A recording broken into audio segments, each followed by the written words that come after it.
Hi hello കൂട്ടുകാരെ, മിനീസ് കിച്ചണിലേക്ക് എല്ലാവർക്കും സ്വാഗതം. ഇന്നൊരു ഓണം സ്പെഷ്യലായ വറുത്തരച്ച സാമ്പാറിൻ്റെ റെസിപ്പിയാണ്.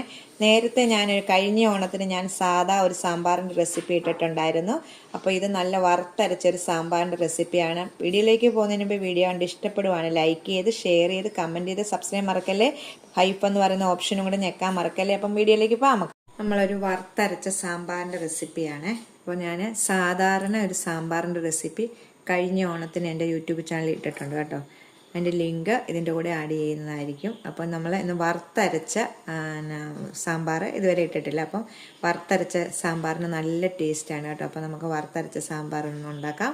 അപ്പോൾ അതിനായി ഞാൻ കുറച്ച് കഷ്ണങ്ങളൊക്കെ എടുത്തിട്ടുള്ളൂ കേട്ടോ. അതെ, ഒരു കപ്പ് കുമ്പളങ്ങയാണ് എടുത്തേക്കുന്നത്. കുമ്പളങ്ങ എടുത്തിട്ടുണ്ട്. ഒരു ചെറിയ ക്യാരറ്റ്, കിഴങ്ങ് എടുത്തിട്ടുണ്ട് ഒരെണ്ണം, മുരിങ്ങയ്ക്ക ഒരെണ്ണം എടുത്തിട്ടുണ്ട്. അര കപ്പ് പരിപ്പ് എടുത്തിട്ടുണ്ട്. പിന്നെ ഒരു സബോള കഷ്ണമായിട്ട് അരിഞ്ഞ് വെച്ചതുണ്ട്. ഒരു തക്കാളി. ഇത്രയും മതിയേ. നമുക്കിനി ആദ്യമേ തന്നെ ഈ പരിപ്പൊന്ന് വെക്കാം. ഞാൻ കുക്കറിലാണ് വെക്കുന്നത്. ഇതിന് പരിപ്പൊന്ന് വേവിച്ചെടുക്കാവേ. അരക്കപ്പ് പരിപ്പെടുത്ത് കഴുകി വെച്ചിട്ടുണ്ട് കേട്ടോ. 1.5 കപ്പ് വെള്ളം ഒഴിച്ചിട്ടുണ്ട്. ഇതിലേക്ക് സബോള ഇട്ട് വേവിക്കുവാണ്.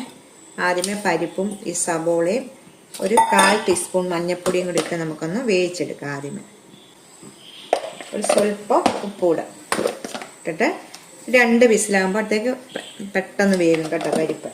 ഒത്തിരി അങ്ങ് വെന്തുടയാതെ നമുക്ക് 2 വിസിൽ വരെ ഒന്ന് വേവിച്ചെടുക്കാം. പരിപ്പ് വേകുന്ന സമയം നമുക്കൊന്ന് തേങ്ങ ഒന്ന് വറുത്തെടുക്കണം. അതിനായിട്ട് ഒരു 2 ടേബിൾ സ്പൂണ് എണ്ണ ഒഴിക്കുവാണ്. വെളിച്ചെണ്ണയാണ് ഉപയോഗിക്കുന്നത്. ഇതിനകത്ത് വെളിച്ചെണ്ണ ഒന്ന് ചൂടാകുമ്പോൾ പിന്നെ നമുക്കൊരു കായം കണ്ടോ, ഇതുപോലൊരു കായ കഷ്ണം ഒന്ന് വറുത്ത് എണ്ണയ്ക്കകത്തൊന്ന് വറുത്തെടുക്കാവേ.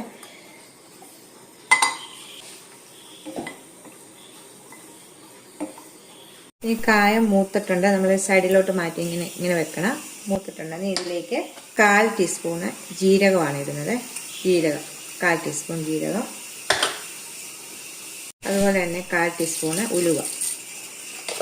കൂടി പോകല്ലേ, മൂക്കട്ടെ. ഇത് രണ്ടും മൂത്ത് കഴിയുമ്പോൾ നമ്മുടെ മുഴുവനായിട്ടുള്ള മല്ലിയാണ്. ഇതില്ലെങ്കിൽ മല്ലിപ്പൊടി ചേർത്താൽ മതി കേട്ടോ. 2 ടേബിൾ സ്പൂണ് മല്ലി.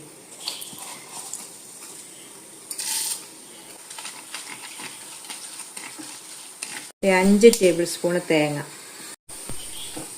6 മുളക് ഇട്ടിട്ടുണ്ട്. ഇത് കേട്ടോ, വീഡിയോ ഇത് പോയതാ, സ്കിപ്പ് ചെയ്ത് പോയതാണ്. 6 മുളക് ഇട്ടു, മല്ലി ഇട്ടു, 5 ടേബിൾ സ്പൂൺ തേങ്ങ ഇട്ടു.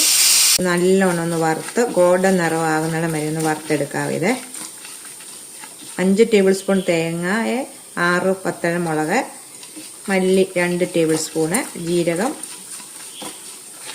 ഉലുവ ഇത്ര ഇട്ടാണ് നമ്മൾ ഇത് കായക്കട്ട ഇത്ര ഇട്ട് നമ്മളൊന്ന് വറുത്തെടുക്കുന്നത്. അപ്പം ഒരുമാതിരി മൂത്തിങ്ങോട്ട് വരുന്നുണ്ട് കേട്ടോ. ഈ സമയം നമുക്ക് ഇച്ചിരി കരിയാപ്പില ഇടാം. ഒരു 5-6 ചെറിയ ഉള്ളി, 2 വെളുത്തുള്ളി ഇട്ട് ഒന്നുകൂടെ ഒന്ന് മൂപ്പിച്ചെടുക്കാവേ. നല്ലോണം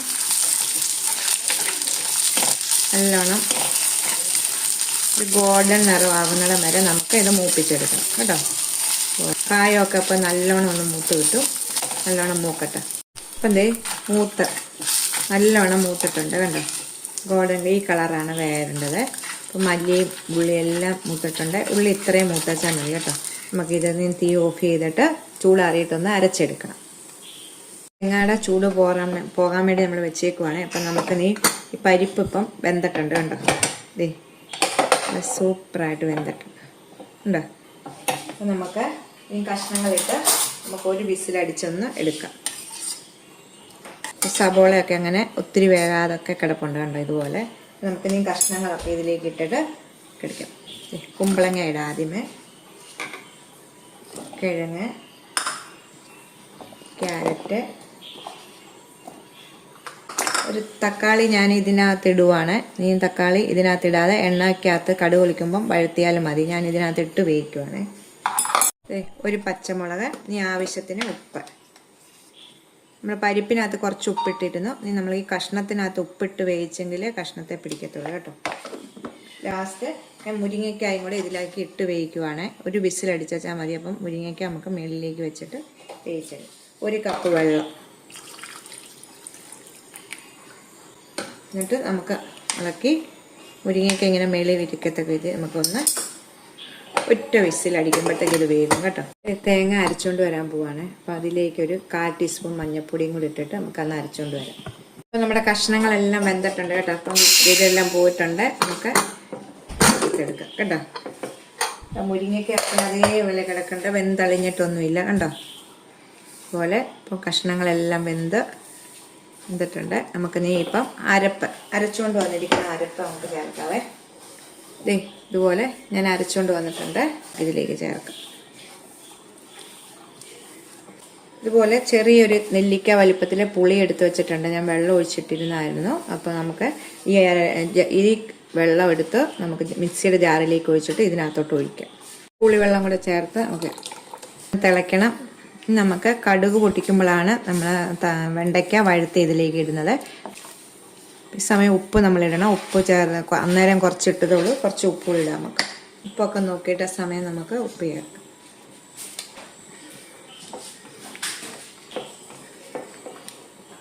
തേങ്ങയുടെ അരപ്പൊന്ന് നല്ലോണം ഒന്ന് തിളയ്ക്കട്ടെ.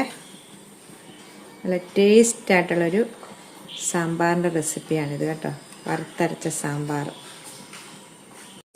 നല്ലോണം തിളച്ചിട്ടുണ്ട്. നമുക്കിതിനും വാങ്ങി വെക്കാം. ഇനി നമുക്ക് വെണ്ടയ്ക്ക വഴുത്തിയെടുക്കാം കേട്ടോ. ഞാനിപ്പോൾ ഒരു പാൻ വെച്ചിട്ടുണ്ട്. ഇതിലേക്ക് ചൂടാകുമ്പോൾ ഇച്ചിരി എണ്ണ ഒഴിക്കാം. 1 ടീസ്പൂൺ എണ്ണ ഒഴിച്ചിട്ടുണ്ട്. ഇതിലേക്ക് 2 വെണ്ടയ്ക്ക,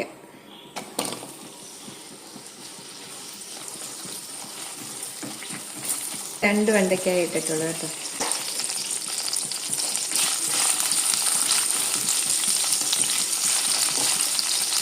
വെണ്ടയ്ക്ക എത്രയും വഴന്നാൽ മതി. അത് നമ്മുടെ ചൂട് സാമ്പാറിനകത്ത് കിടന്ന് നല്ലോണം വഴന്നു പോകും കേട്ടോ. ഇതിലേക്ക് സ്വല്പം കടുക്, 1/2 ടീസ്പൂൺ കടുക് പൊട്ടുമ്പോൾ ചെറിയ ഉള്ളി ചെറുതായിട്ട് അരിഞ്ഞത് എല്ലാം കൂടെ ഒന്ന് നോക്കട്ടെ. കുറച്ച് കരിയാപ്പില, 2 മുളക് കൂടി ഇടാവേ. ഉള്ളി ഒന്ന് മൂത്ത് വരുമ്പോൾ നമുക്ക് സാമ്പാറിലേക്ക് ഇടും. കടുകൊക്കെ പൊട്ടിയിട്ടുണ്ട്. വെണ്ടയ്ക്ക ഇങ്ങനെ ലാസ്റ്റ് ചേർക്കുന്നതാണ് നല്ലത് കേട്ടോ. കഷ്ണത്തിൻ്റെ കൂടെ ഇട്ട് വേവിച്ച് കഴിഞ്ഞാൽ അതിങ്ങനെ ഒരുമാതിരി കിളുകാന്നിരിക്കും. ഇങ്ങനെ വെക്കുകയാണെങ്കിൽ ഇത് നമ്മുടെ ചൂട് സാമ്പാറിനകത്ത് കിടന്ന് നല്ലോണം ഒന്ന് വെന്ത് കിട്ടും.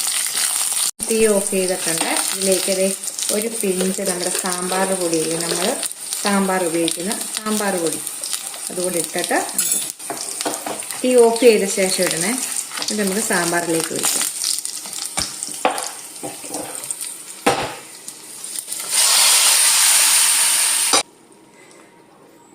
നല്ല ടേസ്റ്റായിട്ടുള്ളൊരു വറുത്തരച്ച സാമ്പാറിൻ്റെ റെസിപ്പിയാണിത് കേട്ടോ കൂട്ടുകാരെ. നമുക്കിത് ഇട്ട ഉടനെ ഒന്ന് മൂടി അങ്ങ് വെക്കണം കേട്ടോ. എല്ലാം മൂടി അങ്ങ് വെക്കുവാണെങ്കിൽ പെട്ടെന്ന് നമുക്ക് ഇതിൻ്റെ ആ മണം എല്ലാം അതിനകത്ത് ഇങ്ങനെ ഇരിക്കും. അപ്പോൾ മൂടി ഒന്ന് വെക്കാവേ. മൂടി വെക്കുന്നതിന് മുമ്പ് സ്വല്പം നമ്മുടെ മല്ലിയിലയില്ലേ, അത് ഇഷ്ടമുള്ളവർ ഇച്ചിരി ഒന്ന് കട്ട് ചെയ്ത് ഇതിലേക്ക് ഇടുക. എന്നിട്ട് മല്ലിയിലയും കൂടി ഇട്ട ശേഷം വേണം നമ്മൾ ഇത് മൂടി വെക്കാനായിട്ട്. നമ്മുടെ സാമ്പാർ കണ്ടോ, നല്ല ചൂട് വറുത്തരച്ച സാമ്പാർ കറി കേട്ടോ. അപ്പം ഈ ഓണത്തിന് നിങ്ങൾ വറുത്തരച്ച സാമ്പാർ ഒന്ന് ഉണ്ടാക്കണം കേട്ടോ. അറിയാവുന്നവരാണ് മിക്കവരും, അപ്പം അറിയാത്തവർക്ക് വേണ്ടിയാണ് പറയുന്നത്. അപ്പം ഞാൻ ഉണ്ടാക്കുന്ന രീതിയാണ് നിങ്ങളെ കാണിച്ചത്. അപ്പം എല്ലാവർക്കും ഇഷ്ടപ്പെട്ടെന്ന് വിശ്വസിക്കുന്നു. അപ്പം നമുക്ക് അടുത്തൊരു വീഡിയോ കാണാൻ. ടാറ്റാ.